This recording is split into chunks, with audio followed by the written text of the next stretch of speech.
안녕하세요. 저는 40이 간 넘은 여자입니다. 평소에 집안일을 하며 틈틈이 이 채널을 즐겨 듣고 있는데요. 이 채널 덕분에 제가 얼마나 마음의 위안이 됐는지 모르겠어요. 저도 한 사람 때문에 힘든 일을 겪고 이제야 제자리를 찾았거든요.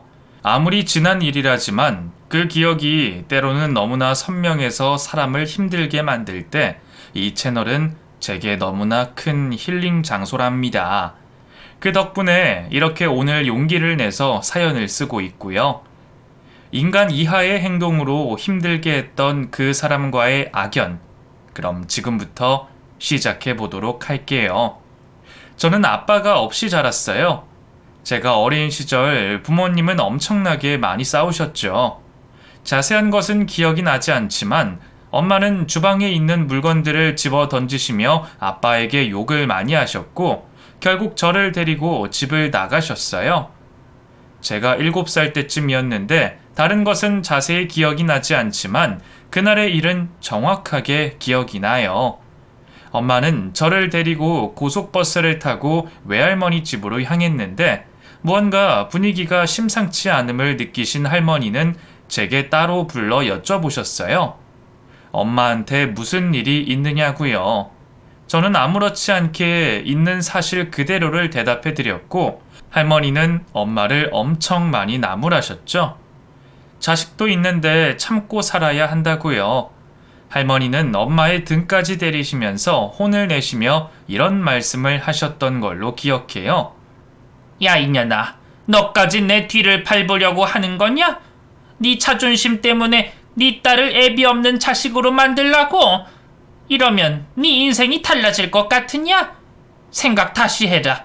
네가 이러면 세상에서 너랑 네 자식만 무시당한다고. 이 애미가 살아온 길을 보고도 지금 이런 짓을 하는 거야? 응? 저는 외할아버지를 단 한 번도 뵌 적이 없었어요. 그래서 할머니는 엄마에게 절대로 안 된다는 말씀을 하셨나 봐요. 여자 혼자 자식을 키우며 살아가는 인생이 너무나 힘든 것을 알기 때문에요. 하지만 엄마는 자신의 뜻을 굽히지 않으셨죠. 결국 저는 그때 이후로 아빠를 제대로 본 적이 없었어요. 외할머니 집에서까지 나온 엄마는 저를 데리고 식당에 취직을 하셨는데 식당 안에 작은 방 안에서 저는 홀로 인형놀이를 하고 그림도 그리고 했던 걸로 기억해요. 그렇게 저의 국민학교 시절은 시작되었고 친구들은 제가 집이 없다면서 놀려대기도 했습니다. 장난기가 많은 남자아이들은 제가 학교 후 어디로 가는지까지 몰래 뒤쫓아왔고 식당으로 들어가는 모습을 본 후 다음날 학교 아이들에게 소문을 쫙 퍼뜨렸어요.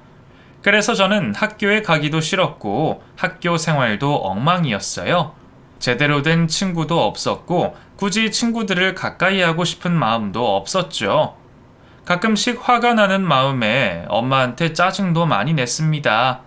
왜 저만 이렇게 살아야 하느냐고요. 남들처럼 아빠랑 같은 집에서 살면서 친구들한테 놀림도 받지 않고 살고 싶다고 소리쳤었어요. 제가 그렇게 말을 할 때 그토록 강인했던 엄마는 눈물을 흘리시더군요. 우는 엄마한테도 짜증을 낼 정도로 반항심이 가득했던 제 모습이 이제는 많이 후회가 됩니다. 저희가 얹혀 살았던 그 식당은 24시간 영업을 하셨는데 엄마는 밤낮 없이 쉴 틈 없이 일을 하셨고 그곳에서 몇 년을 살다가 반지하에 작은 방을 얻어서 엄마와 단 둘이 살게 되었죠. 이사를 했던 그날 얼마나 기분이 좋으셨는지 엄마는 눈물까지 흘리면서 저를 안아주셨고 엄마와 저는 서로 많은 이야기를 나누었어요. 우리 딸 그동안 힘들었지? 미안하다. 엄마가 너무 미안해.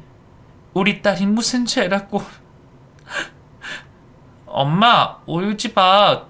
나도 너무 미안했어. 그동안 엄마 속만 썩이고 말도 제대로 안 듣고 그랬어.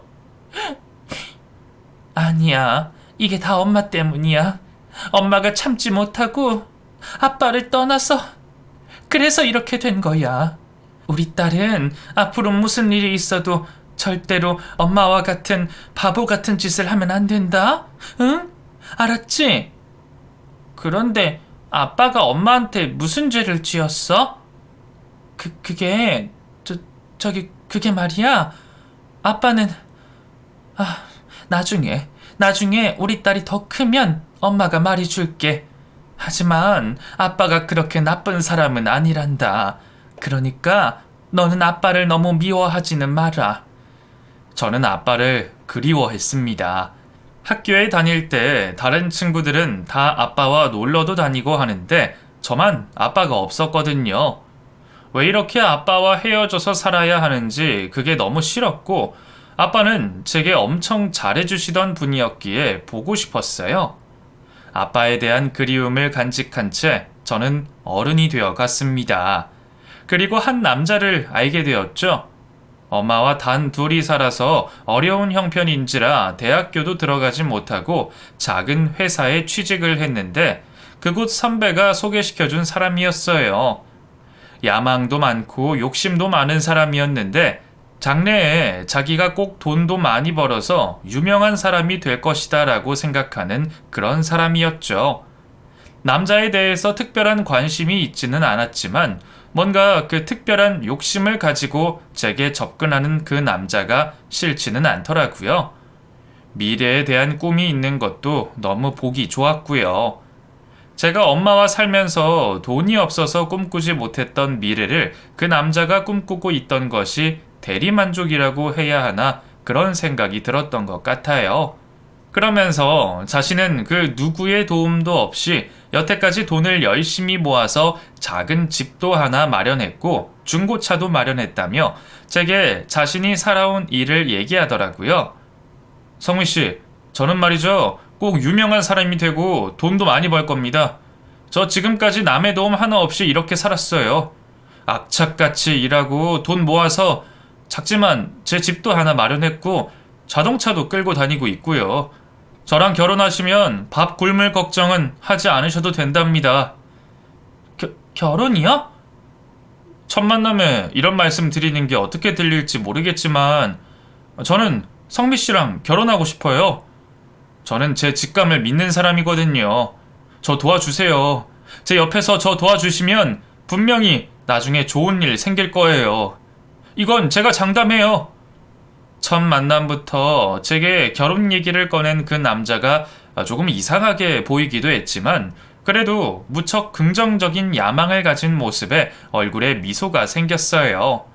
그리고 그 남자의 말처럼 저는 그 남자와 연애를 하기 시작했죠.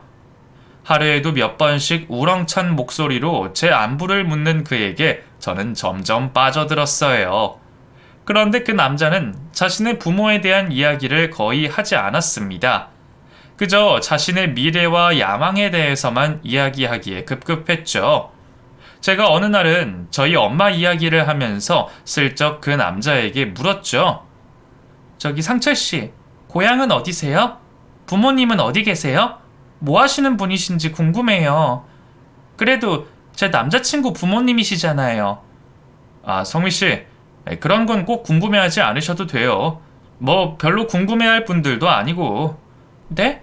그런 게 어딨어요. 그래도 상철씨 낳아주신 분이니까 궁금한 게 당연하죠. 저희 엄마는 아빠와 이혼하시고 저 진짜 힘들게 키우셨거든요. 하지만 정말 친구처럼 저랑 잘 지내시는 분이세요. 그러니까 상철씨도 얘기해 주세요. 아, 뭐 그냥 저기 먼 시골에 계세요. 우리 다른 얘기 해요. 다른 얘기. 성미씨, 우리 영화 보러 갈래요? 남친은 귀엽고 부모님에 관한 이야기를 하지 않았어요. 뭔가 사정이 있겠지 하고 넘어가긴 했지만 그래도 뭔가 느낌이 좋지는 않았습니다. 그리고 남친에게는 진짜 안 좋은 점이 하나 있었는데요. 조금 없어 보이고 그런 사람들한테는 엄청나게 막대하는 것이에요. 그 행동은 너무나 겉으로 많이 보여서 저와 다툰 적도 있을 정도랍니다. 한 번은 식당에 가서 고기를 먹고 있었는데 숯불을 날라주시는 늙은 아저씨와 부딪힐 뻔한 적이 있었어요. 그 아저씨는 죄송하다며 연신 고개를 숙여 사과하셨는데 남친은 그런 아저씨에게 너무 심할 정도로 막말을 했죠. 아이고, 죄송합니다. 너무 죄송합니다, 손님. 아이씨, 눈을 어디다 뜨고 다니는 겁니까? 네? 이거 부딪혔으면 어쩔 뻔했냐고요? 맞습니다. 손님 말씀이 맞아요. 죄송해요. 제가 앞으로 그 앞을 똑바로 보고 잘 다니겠습니다. 죄송합니다. 죄송하다면 다야? 어? 내가 심리적으로 얼마나 놀랬는지 알아요? 안 부딪혔으니까 겉으로 드러나는 게 없어서 그냥 넘어가려고? 이 무식한 아저씨가 정말 사람을 뭘로 보고... 아니에요, 아닙니다. 손님 오해 마세요. 제가 너무 죄송해요. 됐고, 여기 사장 나오라 그래. 난 이런 곳에서 기분 더러워서 밥 못 먹으니까 당신하고는 내가 더 이상 말이 안 통하니까 사장 나오라고 해. 무례하리만큼 늙으신 아저씨에게 함부로 말하는 남친이 저는 정말 싫었어요. 옆에서 제가 팔을 잡아당기며 그만하고 나가자라고 말을 했지만 남친은 멈추질 않았죠. 이윽고 그 식당 사장이 와서 한바탕 소란을 피우고 나서야 진정이 되었습니다. 그런 모습을 한두 번 본 것이 아니었기 때문에 저는 더더욱 짜증이 났어요. 자신이 피해를 보지도 않았는데 왜 저렇게까지 하는지 궁금했죠. 그것도 꼭 힘없고 약한 사람들한테만 저러는 것 같았어요. 꼭 이렇게까지 해야 돼? 그분이 오빠랑 부딪힌 것도 아닌데 뭘 그렇게 화를 내? 사과하시면 기분 좋게 알겠다고 하고 끝낼 수 있잖아. 야, 네가 몰라서 그래. 저렇게 무식하고 못 배운 것들은 한 번씩 알려줄 필요가 있어. 자신의 존재에 대해서. 그래야 앞으로도 손님을 왕대하듯 하지. 뭐? 무식하고 못 배운 것들? 오빠 말이 너무 지나친 거 아니야? 고깃집에서 일하면 다 무식하고 못 배운 것들이야? 그렇게까지 말할 필요 없잖아. 저희 엄마도 식당에서 일을 하고 계셨기 때문에 저는 남친의 말이 듣기 싫었습니다. 마음속에 저런 생각을 하고 있으니 나중에 제게도 저런 행동을 할 것 같았거든요. 대판 싸움을 하고 나서 며칠 동안 연락도 받지 않고 있었어요. 남친은 며칠이 지나도 저와 연락이 되지 않자 급기야 저희 회사로 찾아와서 사과를 하더군요. 저 없이는 못 산다고 하면서 제가 꼭 필요하다고 했고 저희의 연애는 또 그렇게 이어져 나갔어요. 몇 번이나 헤어질까도 생각했었어요. 그래서 남친을 소개시켜준 언니에게 고민 상담도 했고요. 그런데 그 언니는 세상의 남자들은 다 똑같다고 하더군요. 어차피 그놈이 다 그놈이라고요. 저도 완벽하지 않은데 어떻게 완벽한 사람을 찾느냐면서 제 남친의 장점에 대해서 말을 해주었어요. 그래도 상철이 정도면 괜찮은 거야. 솔직히 뭐 여자한테 막 관심이 많기를 하냐, 아니면 돈을 갖고 왕창 쓰면서 다니기를 하냐? 남자들 술 퍼먹고 돌아다니면서 돈 흥청망청 쓰고 기집질까지 하는 애들이 얼마나 많은 줄 알아? 그렇게 보면 상철이는 진짜 양반이라니까. 좀 욕심이 많고 야망도 많다 보니까 가끔 너랑 부딪히는 거 그것뿐이잖아. 안 그래? 그래도 언니, 그게 좀 심해서 보기가 그렇더라고요. 누구나 다 단점 하나씩은 있잖아. 그래도 다른 단점들보다는 훨씬 나으니까 너무 안 좋게만 보지 마.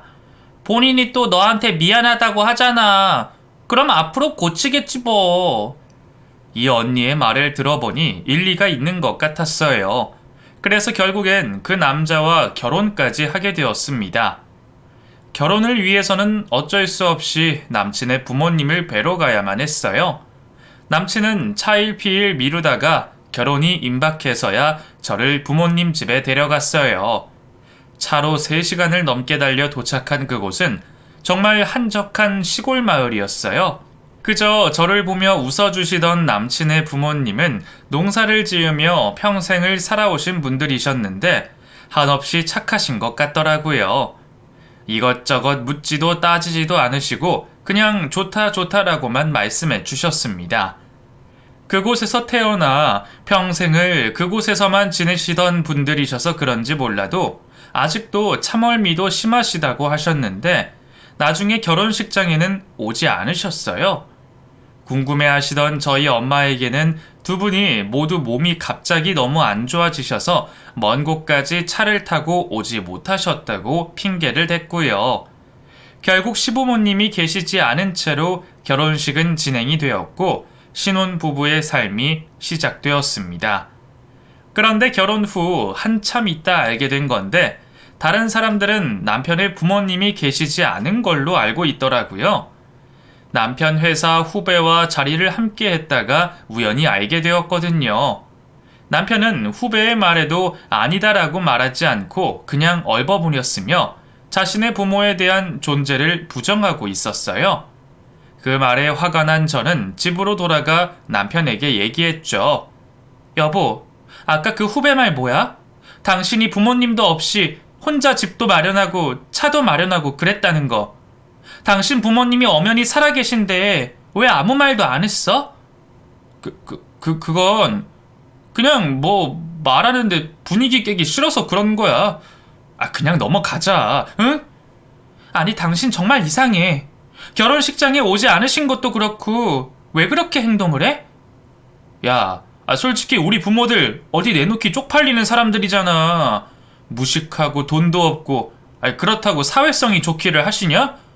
뭐 하나 내세울 것도 없고 이게 다 내 앞길 망치는 거라고. 뭐라고? 지금 말 다 했어? 그럼 나랑 우리 엄마는? 나도 고졸에 내세울 것도 없는 사람인데 나중에는 나한테도 이럴 거야? 무섭다 정말. 당신이라는 사람 어떻게 자기 부모를... 깊게 생각할 거 없어. 그냥 당분간이야, 당분간. 앞으로 내가 잘 되고 그러면 부모님 존재 다 밝히고 그럴 거라고. 지금은 그냥 내가 다른 사람들한테 보여주고 싶지 않아서야. 남편의 말은 이해하기 힘들었어요. 자신의 체면을 위해서 그랬다는데 어떻게 이게 말이나 되는 이야기랍니까? 아무리 골똘히 생각해 보아도 저로서는 상상도 하지 못할 말이었어요. 그래서 그 이후에 친정 엄마에게 고민을 털어놓았죠. 이런 남자와의 미래가 불안하다고요. 지금이라도 빨리 아이 없을 때 이혼하는 것이 낫지 않나 싶었어요. 하지만 엄마는 완강하셨습니다. 절대로 무슨 일이 있어도 이혼만은 안 된다고 하셨어요. 이 세상에서 이혼을 하고 여자 혼자 사는 것이 만만하지 않다고 말이에요. 무시당하고 얕잡아 보면서 특히 이상한 남자들이 많이 들이댄다고도 하셨죠. 무슨 일이 있어도 이혼은 안 돼. 엄마가 얼마나 힘들었는지 아니? 주변 사람들이 얼마나 엄마를 업신여긴 줄 아냐고. 돈도 더 벌 수 있지만 항상 그런 곳에 가면 이혼했다고 손가락질하면서 어떻게 한번 해보려는 남자들이 득실대니까 돈 벌기도 더 힘든 것이야. 너만은 절대로 안 돼. 그냥 그 사람의 좋은 점만 보고 살아. 응? 엄마 살아생전 소원이야. 친정엄마는 정말 간절하게 제게 부탁을 하셨어요. 그 때문에 저는 그때 아무런 결정도 하지 못하고 세월만 흘러갔죠. 결혼 생활은 그렇게 행복하지만은 않았던 것 같아요. 남편은 제게 관심이 별로 없었고 앞으로의 미래에 대한 야망이 많은 사람이었는지라 늘 밖에서의 생활이 중요했었어요. 특히나 높은 지위에 있는 사람, 돈이 많은 사람들과 친하고 싶은 마음이 컸던지라 그런 사람들한테는 아낌없이 자신이 가진 모든 것을 다 빼줄 정도였어요. 굳이 친하지도 않은데 명절이고 생일이고 다 챙겨가며 없는 돈에 비싼 명품 선물까지도 해주었죠. 반면에 조금 없어 보이는 사람들한테는 제대로 아는 체도 하지 않으면서 지냈던 것 같아요.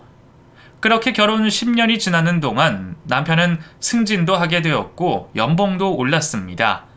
그래도 그런 야망가인 남편을 잘 봐주시는 몇몇 분들이 계셨기에 남편의 앞길이 그렇게 어렵지만도 않았던 것 같아요. 그러는 동안 저희에게는 소중한 딸아이가 생겼어요. 눈에 넣어도 아프지 않을 그런 딸아이 말이죠. 저는 이 딸아이 때문에 몇 번이나 남편과의 큰 싸움에서도 눈물을 흘리며 참고 또 참았던 것 같아요. 남편은 결혼한 지 10년이 넘었지만 자신의 시골집 부모님께 딱 한 번밖에 가지 않았습니다.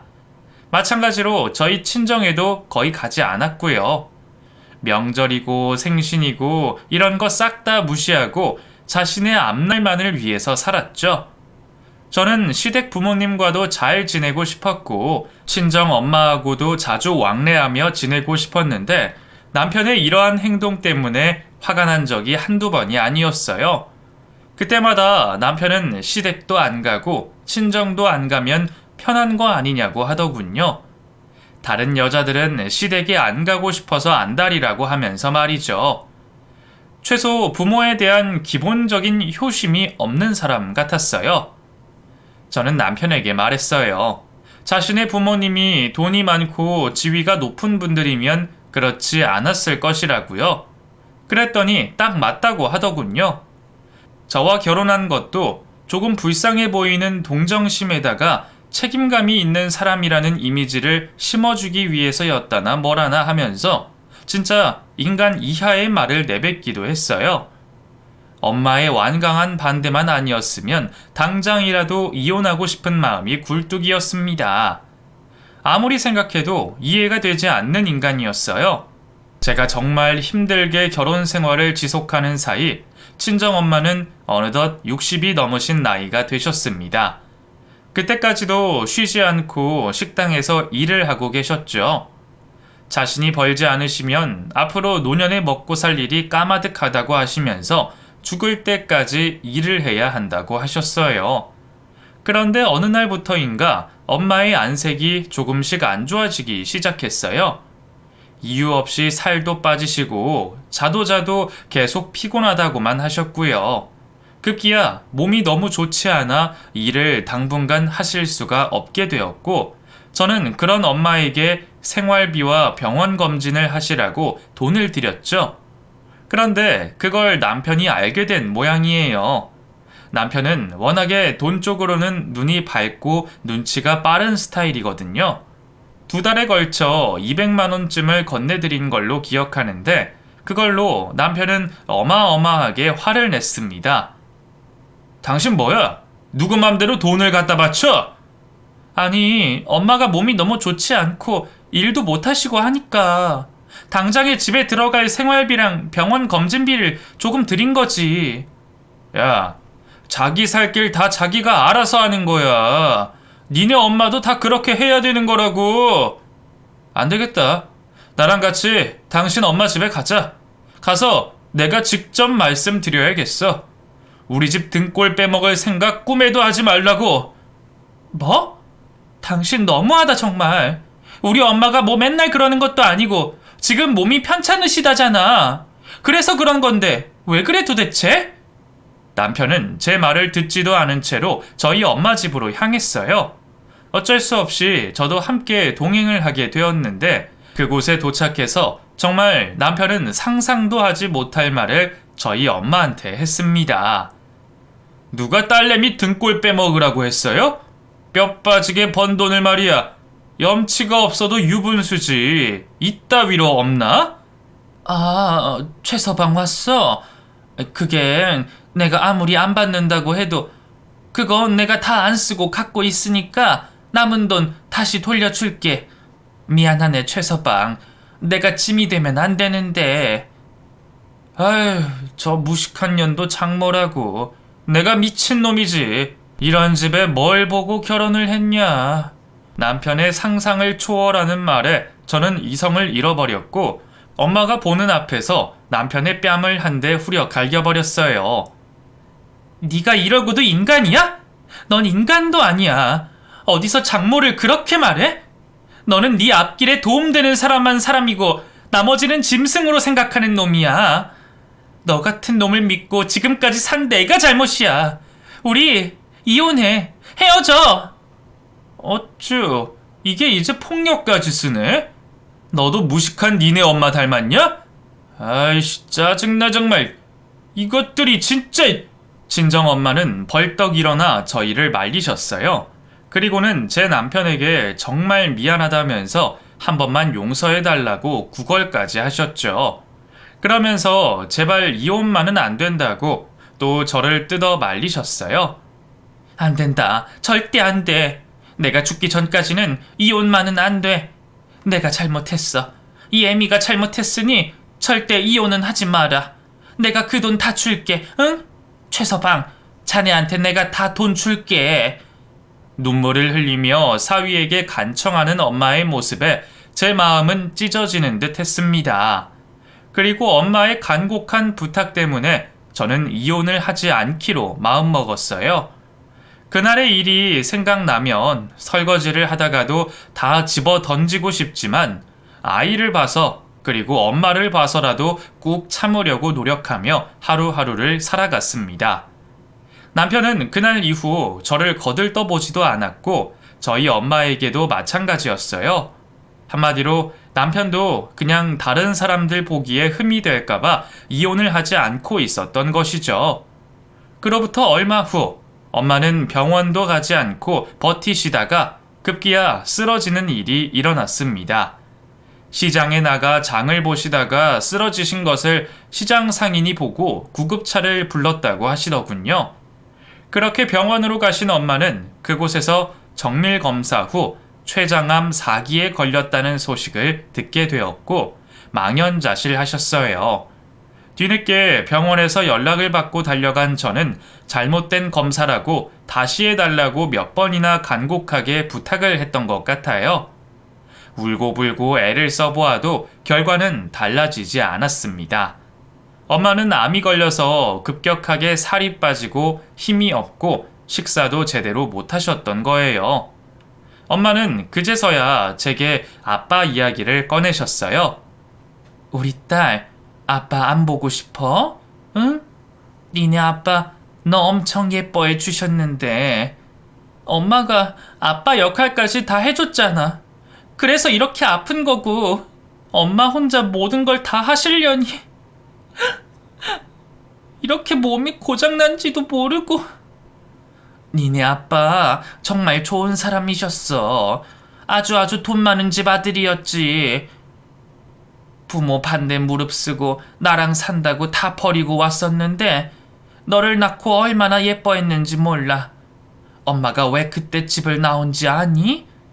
그때 아빠가 다른 여자를 만나고 있다는 거 알게 됐거든.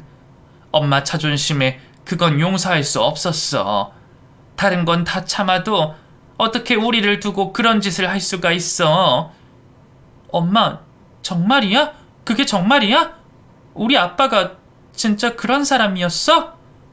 그런데 이제 와서 생각해보니 너한테는 정말 좋은 사람이었는데 엄마가 너랑도 연을 끊게 만들어 버린 것 같아. 아빠는 너를 정말 많이 사랑하셨거든. 집을 나온 이후에도 몇 번 찾아와서 너 만나게 해달라고 했는데 내가 매몰차게 다 거절했단다. 그놈의 자존심이 뭔지. 엄마가 미안하다 우리 딸. 미안해. 혹시라도 엄마 죽고 나서 아빠가 찾아오거든. 그때는 아빠랑 잘 지내. 이미 다 지난 일이야. 알겠지? 엄마가 왜 죽어? 그런 말 하지도 마. 죽지 마. 엄마 안 죽어. 안 죽는다고. 엄마는 마지막으로 아빠에 대한 이야기를 해주셨고 그 후로 몇 달 지나지 않아 세상을 떠나고 마셨어요. 암이라는 것이 정말 무섭더군요. 사람의 몸속 영양분을 다 뺏어 먹는 것인지 뼈만 앙상하게 남도록 만들더군요. 세상에서 가장 저와 친한 엄마를 잃고 나서 망연자실하며 장례식을 준비했던 것 같아요.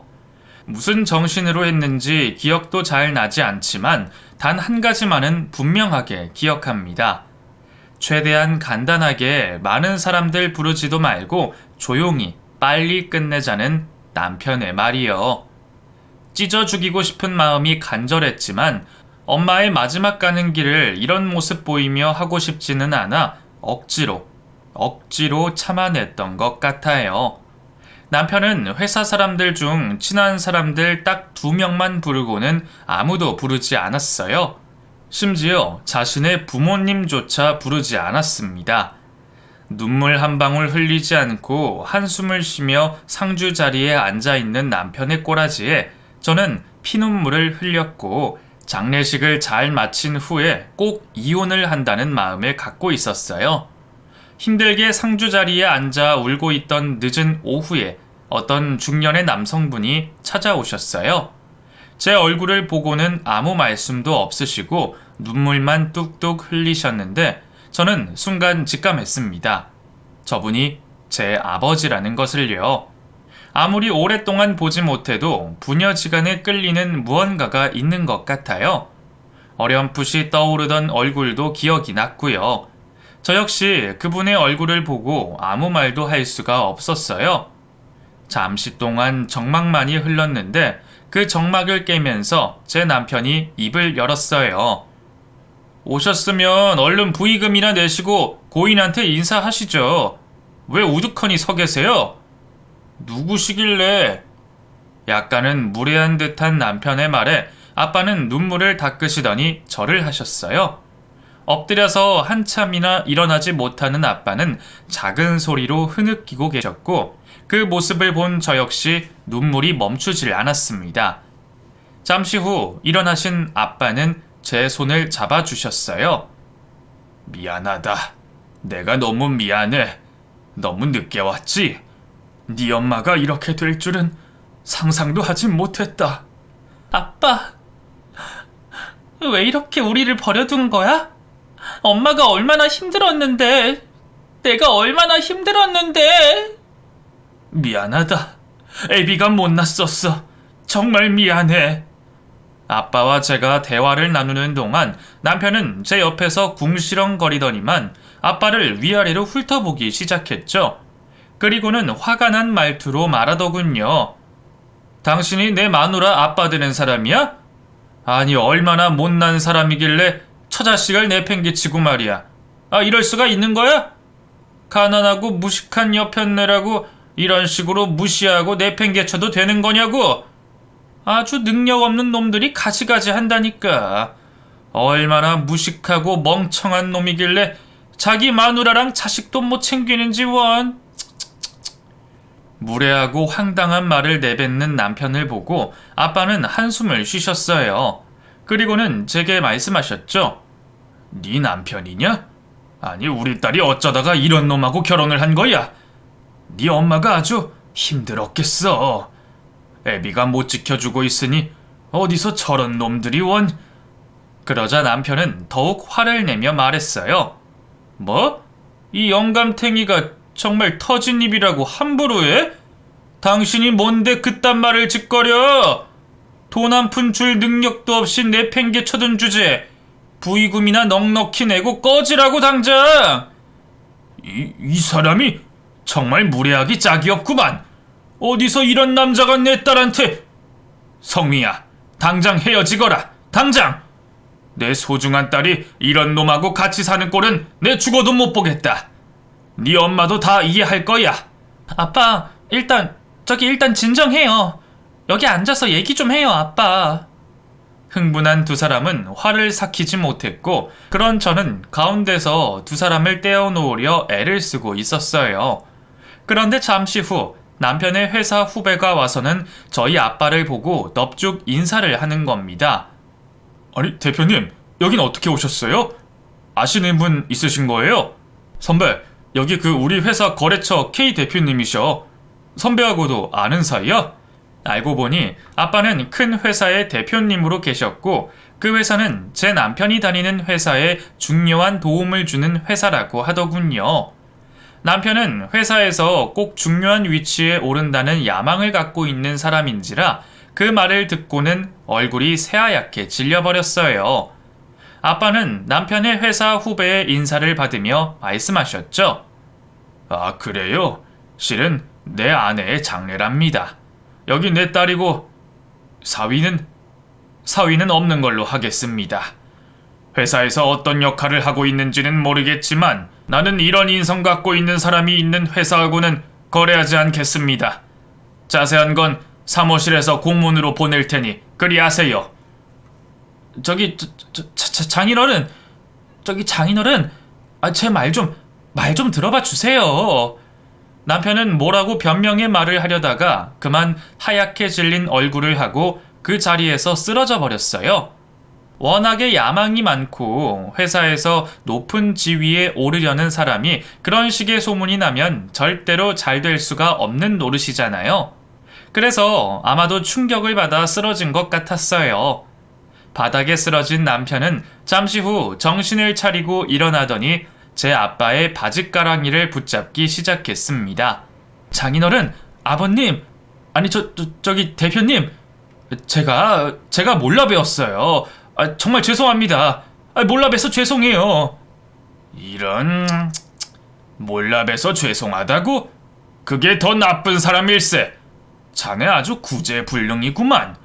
내 딸 곁에서도 회사에서도 전혀 쓸모없는 놈이야. 자네가 가진 그 야욕 때문에 다른 사람들은 그렇게 멸시받고 그래도 되는 건가? 인간 쓰레기가 따로 없구만. 죽은 내 아내한테 이렇게라도 하는 것이 내 마음이 편할 것 같네. 당장 이곳에서 나가게. 당장! 아빠의 마음은 변하지 않으셨어요. 단호하게 남편을 장례식장에서 쫓아내려 하셨습니다. 하지만 딸아이가 있었기에 결국 남편은 장례식이 끝나고 발인까지 자리를 지킬 수가 있었어요. 그렇게 장례식이 끝나고 아빠는 저를 따로 불러서 말씀하셨죠. 우리 성미 아주 잘 컸구나. 아빠가 미안해. 정말 미안하다. 네 엄마하고 너한테 면목이 없다. 아빠, 근데 왜 엄마랑 헤어진 거야? 엄마 말대로 정말 그렇게 다른 여자가 좋아서 바람 피우고 그런 거야? 난 아빠가 어렸을 적에 정말 잘해준 기억밖에 없는데. 그게 말이다. 그래, 이제 와서 변명 좀 하자면 네 할머니 할아버지가 워낙에 완강하게 반대하시던 결혼이라 그때까지도 네 엄마를 며느리로 인정하지 않으셨어.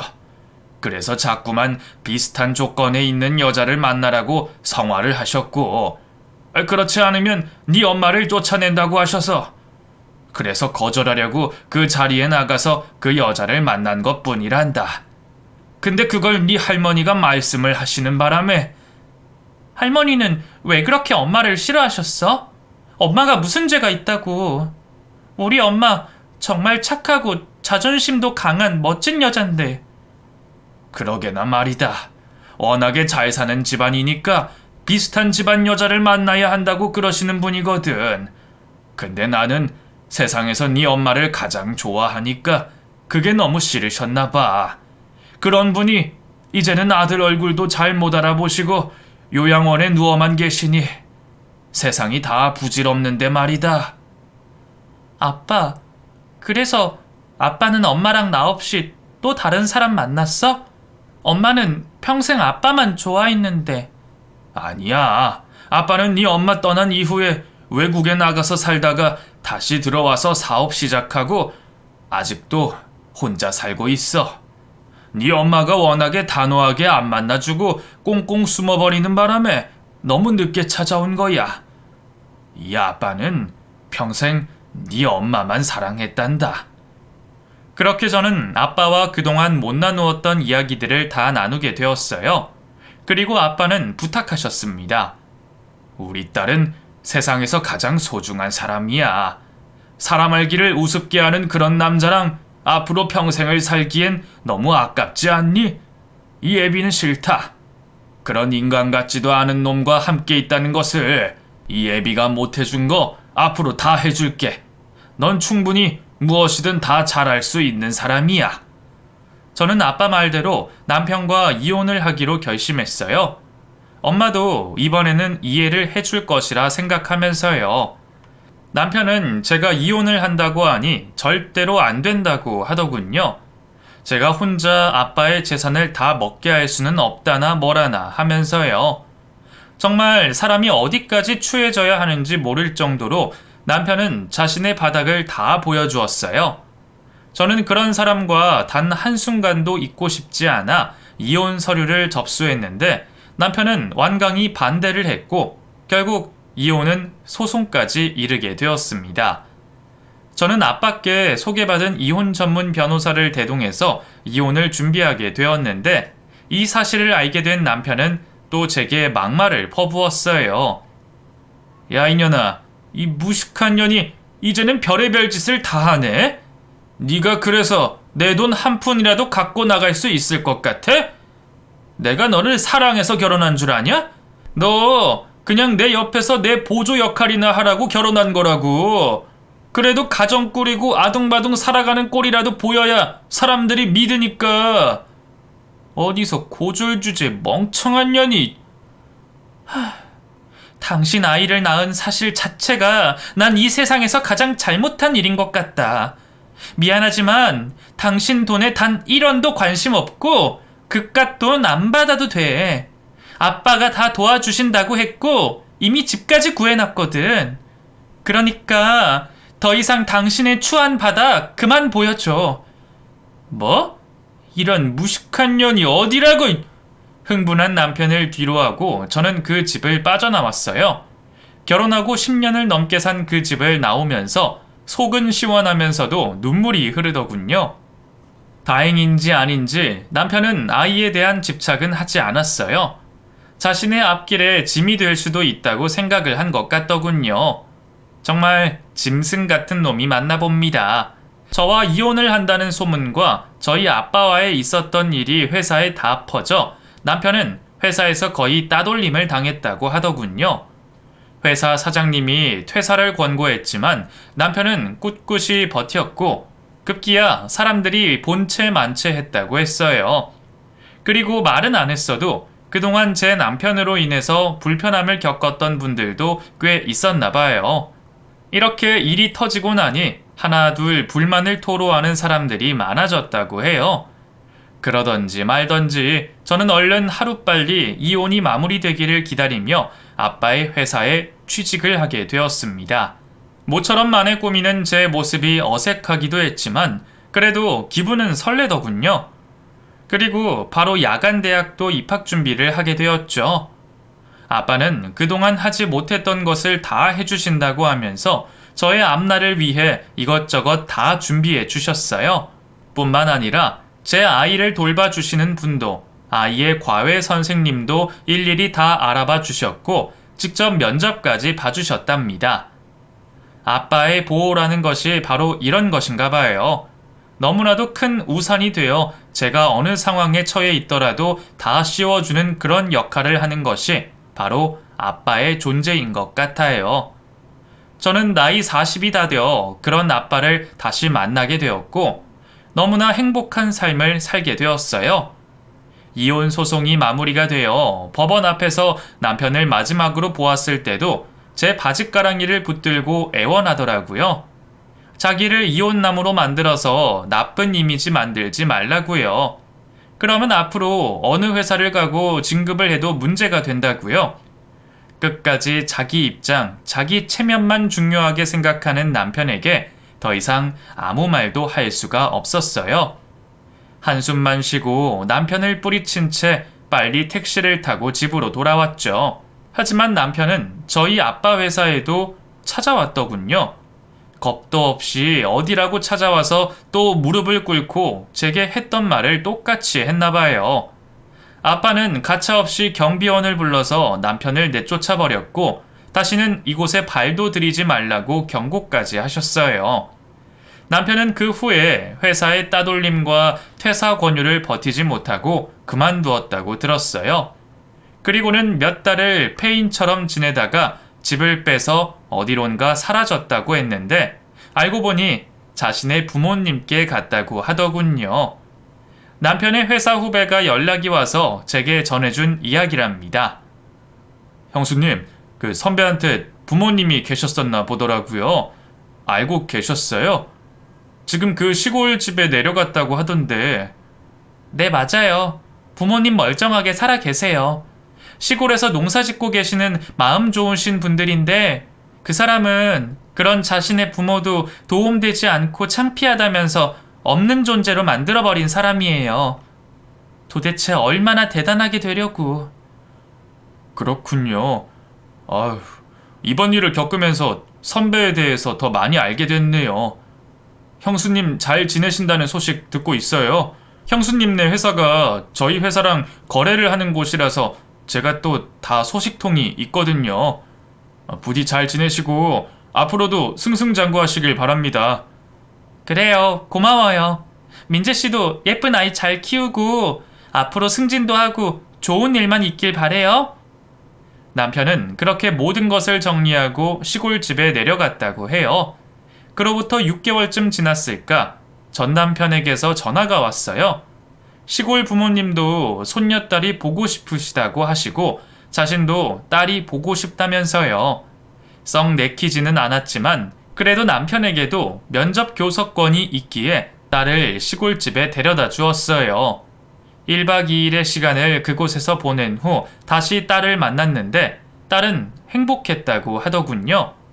아빠가 좀 많이 변한 것 같다면서 자신과 시골 동네 산책도 하고 반딧불이 구경도 시켜주었다면서 말이죠. 바쁘고 귀찮다고 딸과 놀아주지도 않던 옛날의 모습과 달라서 너무 좋았다고 그러더군요. 할머니 할아버지도 손녀딸 주시려고 맛있는 과자도 미리 사놓으시고 반찬도 많이 해주셨는데 이상하게 자기 얼굴을 보고 계속 미안하다고 하시면서 눈물을 흘리셔서 자기도 눈물이 났다고 했어요. 어쩌다 이렇게 된 건지 정말 저도 아이의 말을 들으니 가슴이 찢어졌어요. 그래도 아이에게서 변한 아빠의 이야기를 들으니 마음 한편으로 안심이 되더라고요. 어찌됐건 딸에게는 평생 단 한 명뿐인 아빠니까요. 아빠와 딸 사이를 억지로 갈라놓고 싶은 마음은 없거든요. 같이 살지는 않아도 평생을 이렇게 좋은 아빠의 모습으로 가끔 만나면 딸에게도 행복일 것 같아요. 그 후로도 딸은 주기적으로 아빠를 만나고 있습니다. 그래도 자기가 낳은 딸이라고 맛있는 것도 만들어주고 하는 모습이 나쁘지는 않더군요. 지금은 몇 년이 지나 이혼녀인 제 생활을 비롯해 모든 것이 안정이 되었어요. 저도 야간대학 졸업반을 앞두고 있고 회사에서도 나름 인정받는 사람이 되어가고 있답니다. 아빠도 딸도 제가 사랑하는 사람들이 제 곁에서 행복하게 지내니 더 이상 무얼 바라겠어요. 그저 이대로만 앞으로 쭉 건강하게 살아가는 것, 그것밖에 바라는 것이 없습니다. 오늘 이 사연을 쓰다 보니 돌아가신 엄마가 무척이나 그리워지네요. 온 가족 모두 엄마가 계신 곳에 가서 인사를 드리고 올까 해요. 가끔씩 제 꿈에 나와 행복한 미소를 짓는 걸 보니 엄마도 그곳에서는 아프지 않게 잘 지내고 계신 것 같아요. 여러분들의 인생은 어떤가요? 다들 행복한 삶을 살고 계신지 모르겠네요. 너무 힘든 일이 있으시면 저처럼 이곳에 털어놓아 보시고 행복한 일만 찾으셨으면 좋겠어요. 그럼 제 사연을 여기서 마무리하는 걸로 하겠습니다. 끝까지 들어주셔서 감사드려요.